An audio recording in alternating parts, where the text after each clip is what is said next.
Most people think wealth is all about how much money you earn, but honestly, they're missing the bigger picture. It's really about the invisible systems, the structures that control your money. So today, we're pulling back the curtain on the 5 structures that determine whether your wealth grows or whether it gets taxed into oblivion or just disappears when things go wrong. Trust me, understanding these is going to change how you see money forever.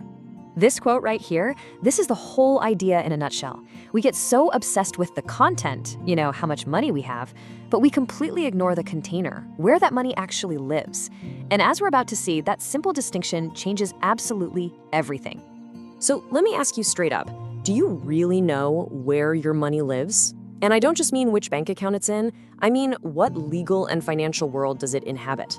The answer to that one question could literally shape your entire financial future. Okay, so we're about to dive into the 5 foundational pillars of what you could call wealth architecture: ownership, cash flow, tax, debt, and risk. Think of these as the actual blueprints. Once you get them, you'll have a crystal clear vision of how wealth is truly built, how it's protected, and how it's made to last. Let's kick things off with the first, and I'd argue the most fundamental structure: ownership. It sounds simple, right? But who or what officially owns your assets is the first critical decision that really sets everything else in motion. So check this out.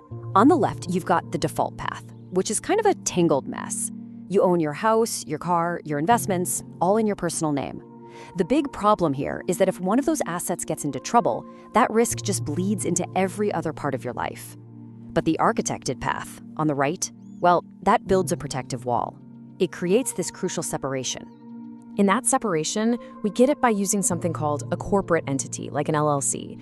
The best way to think of it is as a financial firewall. You put the asset inside this legal box. So now, if that asset runs into trouble, let's say a tenant sues your rental property, the lawsuit hits the LLC, not you personally. The damage is completely contained. It can't touch your personal savings or your home. And the best part is, the structure is surprisingly simple. It's just 3 steps. 1, you create a company. 2, the company owns the asset. And 3, you own the company. That's it. This one small shift from direct to indirect ownership is a massive, massive leap in your financial security and honestly your peace of mind. All right, so now that we've got our assets in the right container, let's talk about our second pillar: cash flow. Now, this isn't about how much you make. It's about designing the path your money takes from the very moment it enters your world. On the left is what most people do. I call it the leaky bucket. Your income pours in the top and it immediately starts leaking out to cover bills, rent, going out, your lifestyle. Whatever little drips are left at the bottom, that's your savings.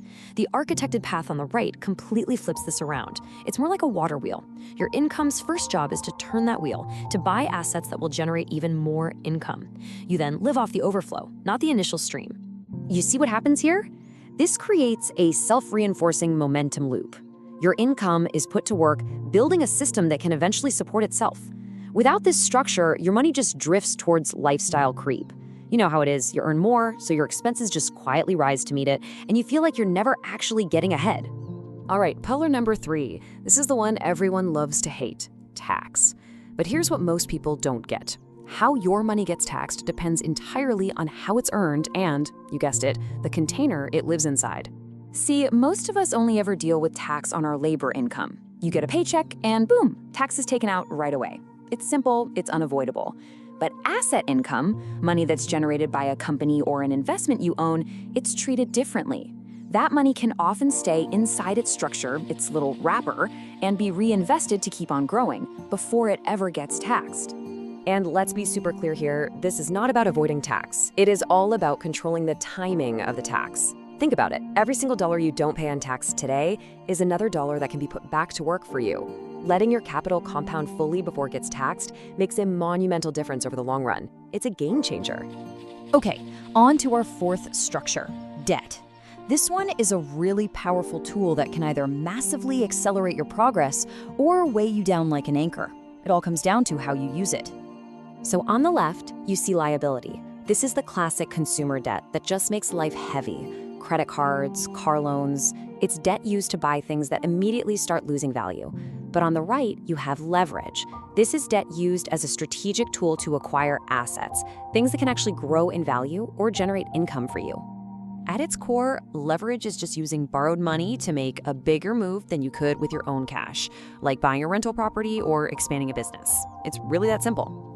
One type of debt buys stuff that disappears. The other type of debt buys stuff that can work for you. It's a profound difference.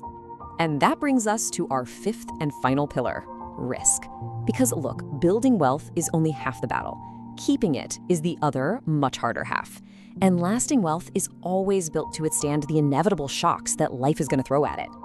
The default path is kind of like being in a simple rowboat. All your assets are just sloshing around in one open space. A single leak can flood the whole thing and sink the entire boat. The architected path, though, is like a modern ship with separate, watertight compartments. If a problem happens in one area, a business lawsuit, a bad investment, it's contained. It doesn't sink your entire financial life. This quote just says it all, doesn't it? Markets are going to crash, projects are going to fail, we're all going to make mistakes.